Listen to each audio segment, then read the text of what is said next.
విశాఖలో వైసీపీకి మరో షాక్ తగిలింది. విశాఖ మేయర్ పై అవిశ్వాసం నెగ్గిన తర్వాత ఇవాళ డిప్యూటీ మేయర్ జియాని శ్రీధర్ పై పెట్టిన అవిశ్వాస తీర్మానం నెగ్గింది.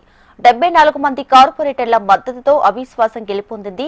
మేయర్, డిప్యూటీ మేయర్ అభ్యర్థుల ఎంపికపై టీడీపీ, జనసేన మధ్య చర్చలు జరుగుతున్నాయి.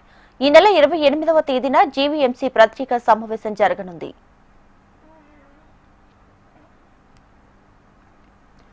విశాఖలో వైసీపీకి మరో షాక్ తగిలింది. విశాఖ మేయర్ పై అవిశ్వాసం నెగ్గిన తర్వాత ఇవాళ డిప్యూటీ మేయర్ జియాని శ్రీధర్ పై పెట్టిన అవిశ్వాస తీర్మానం నెగ్గింది.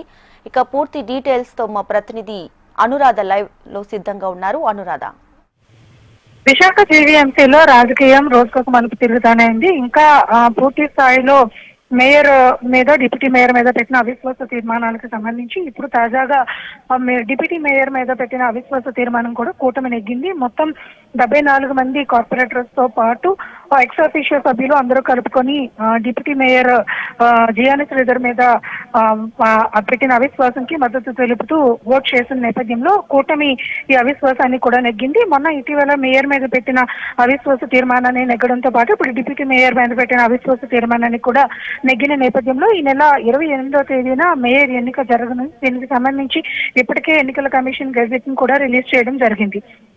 మొత్తానికి చూసుకుంటే కనుక విశాఖ జీవీఎంసీలో కూటమి తన స్థానాన్ని చేజిక్కించుకుంటుంది. మేయర్ స్థానంతో పాటు డిప్యూటీ మేయర్ల పదవులను కూడా కూటమి చేజిక్కించుకునే పనిలో వ్యూహాలన్నీ కూడా ప్రతిష్టాత్మకంగా వాళ్ళు తీసుకుని ఏవైతే వ్యూహాలు చేస్తారో వాటిలో సక్సెస్ అయితే సాధించగలిగారు. మొత్తానికి వైసీపీకి మరొక షాక్ తగిలిందని చెప్పాలి. వైసీపీ మొదటి నుంచి కూడా అవిశ్వాస తీర్మానానికి బహిష్కరిస్తూ వాళ్ళు వ్యతిరేకంగా ఉన్నప్పటికీ కూడా వాళ్ళ నేతలందరినీ కూడా క్యాంప్ రాజకీయాలకి తరలించి దీన్ని అడ్డుకునే ప్రయత్నం చేశారు. అయినప్పటికీ కూడా ఏమాత్రం అది సఫలీకృతం అయితే కాలేదు. ఖచ్చితంగా కూటమి వ్యూహాలు అయితే మాత్రం విజయవంతం అయ్యాయని చెప్పాలి. ఇటువైపు వాళ్ళ నేతలతో పాటు రాజకీయ వలసలుగా వచ్చిన నేతలను కూడా ఒక తాటి మీదకు తీసుకొచ్చి వీళ్ళంతా కూడా పూర్తి స్థాయిలో ఈ అవిశ్వాస తీర్మానం, మేయర్ అండ్ డిప్యూటీ మేయర్స్ మీద పెట్టిన అవిశ్వాస తీర్మానం యొక్క మొత్తం ఆ ఎపిసోడ్ అంతటిని కూడా చాలా సక్సెస్ఫుల్ గా కూటమి విజయవంతం చేసిందని చెప్పాలి.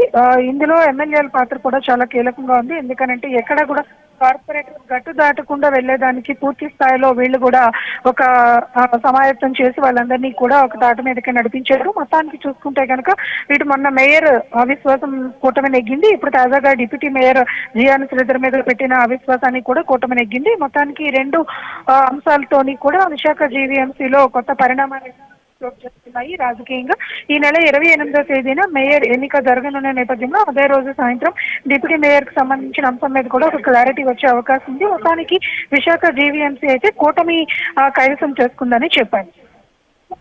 Okay Anuradha, thanks for the updates.